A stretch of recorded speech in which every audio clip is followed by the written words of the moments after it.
Hey everybody, it's Christine Ernst, the Fat Ass Cancer Bitch, coming to you from the Cozy Writing Cottage in Sandwich, Massachusetts on Cape Cod. It is Sunday, January 29th. And it occurred to me that some of you may not know why I call myself the Fat Ass Cancer Bitch. So I had cancer 22 years ago. 22 years ago, let me repeat that. I had a mastectomy. I had chemotherapy, I had radiation, I had a clinical trial, and I lived to tell the tale. I am so damn lucky and so very grateful. Around the same time, however, someone got really mad at me, which may or may not have been warranted, and called me a fat ass cancer bitch, which was remarkable. It was at a time in my life when people were only identifying me as a survivor. Like, you go, champ. It was, I felt patronized and demeaned a lot of the time. And I really chafed at the label survivor. It made me feel wounded. But Fat Ass Cancer Bitch was perhaps the best brand ever. And I ran with it.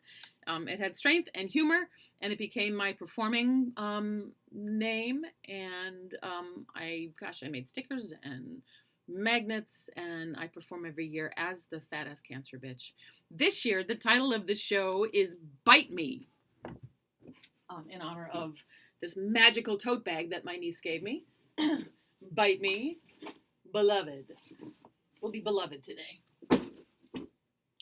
So, the piece I'm going to read is called Blown Away. Oh, gosh, what a week we have had. Here we go. 1. I stand transfixed. The window display of the Bougie gift shop downtown that sells ridiculously expensive, nautically inspired housewarming gifts. You know, $30 candles, packs of paper napkins, side with raffia, beaches, booze, and besties, tote bags. Also, stuff for babies. The most perfect, most twee little shower gifts. Sustainably produced organic cotton crocheted starfish rattles. Needle felted New Zealand wool lobsters. And here, in this window, a sailor-themed pale blue newborn onesie. Oh. In the first place, it costs $27.99. In the second place, it says, lock up your daughters. In the third, fourth, fifth, 11th, 100th, 1000th place, it says, lock up your daughters. A newborn baby boy, a brand new human, a blank slate. It starts early. 2. We are at the St. Vincent de Paul thrift shop, trolling for treasure. Already I have a stack of books I will never read, a candle shaped like a decorative gourd, and a vintage pastry cutter to go with my other 3 vintage pastry cutters. I don't even bake. An old woman who works here sidles up to me and gestures at Julia. She nods appreciatively and winks, hisses to me, "You gotta lock her up, Blondie." She turns to Julia and cackles, "Ho, the boys are gonna go for you, girlie. You better hide." She laughs, gleeful. I do not have blonde hair. Julia is 10. 3. The board member I barely know sidles up to me at a cocktail party. The room is crowded and noisy. I can smell the scotch on his breath. He leans in to hug me. I think he is one of those insistent huggers. Instead, he whispers into my ear, "It's okay that you only have one tit. I'm an ass man myself." He leans back and laughs, puts an arm around his wife. 4. I'm out running errands, and there's another rally at the Mashpee Rotary. Lots of Trump 2024, Make America Great Again. Let's go, Brandon. Flags and camo gear. It's sort of mesmerizing as these things can be. All these people jubilantly angry. I drive around the Rotary twice, reading their signs while they scream. Actually scream at me and my bumper stickers.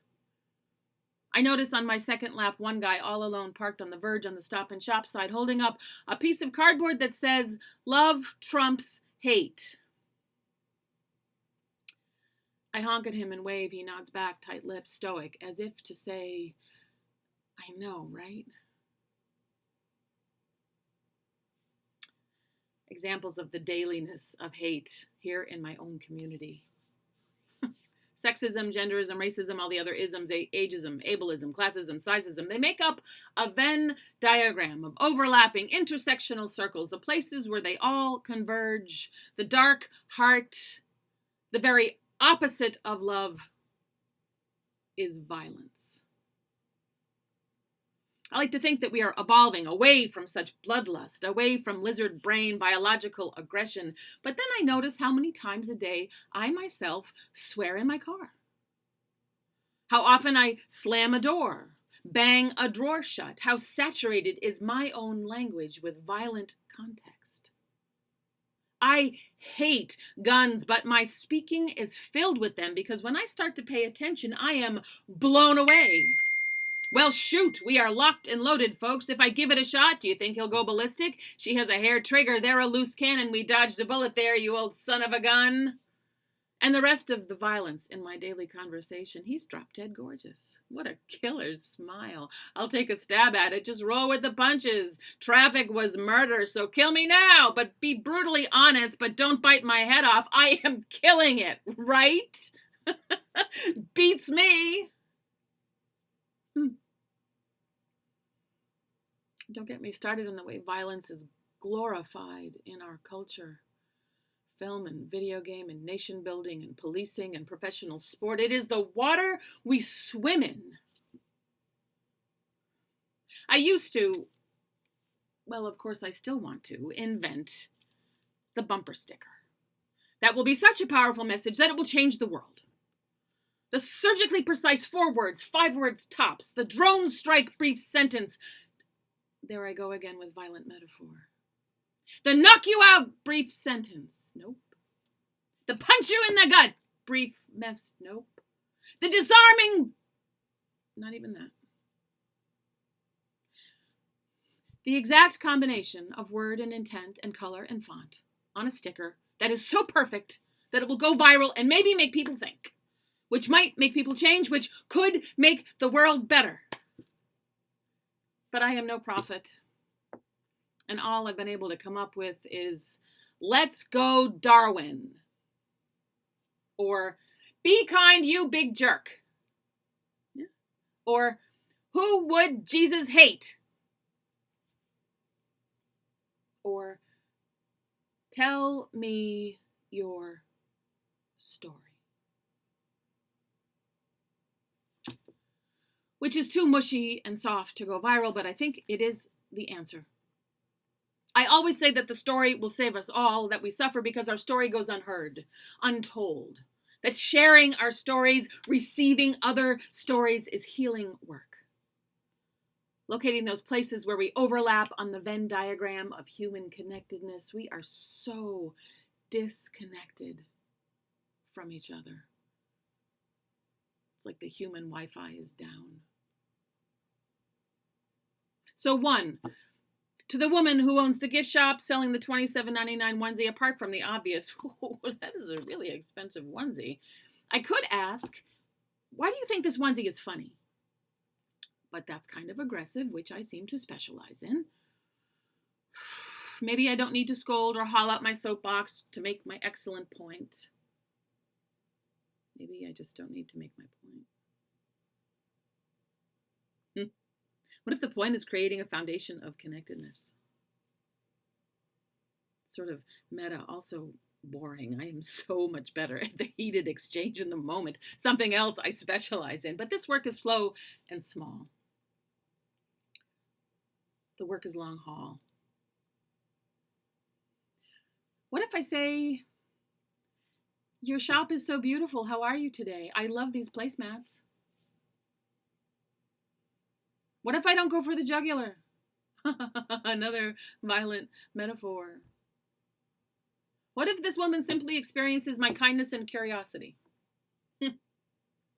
Or 2, to the woman at the thrift shop. It's good to see you again. How come you call me Blondie? Or 3, to that board member. I could say loudly enough for his wife to hear. Wow, I had no idea you were an ass man, Tom. But I might ask instead, why did you need to tell me that, Tom? Or 4 to the protesters at the Mashpee Rotary. Hey neighbor, how are you today? Kindness, regard, curiosity like a secret weapon. And see how I cannot avoid violence in my language, even as I try to write about avoiding violence. Kindness, regard, curiosity, not like a secret weapon, like a blanket, like a dish of ice cream, like a lullaby, like balm and comfort, like a cure, the inoculation of we are here together. The herd immunity of your story might actually sort of also be my story. Go small or go home. Even when it is overwhelming. The size of it. The long haul of it. Carl Sagan, the scientist, remember him? The billions and billions of stars guy? I think he was actually a mystic. He said, for small creatures such as we, the vastness is bearable only through love. He was talking about the cosmos, the whole universe. I'm just talking about the news. There is no magic bumper sticker. There is no shortcut. We are not prophets. We are not enemies. We are storytellers. An epilogue to my fat ass cancer bitch comment.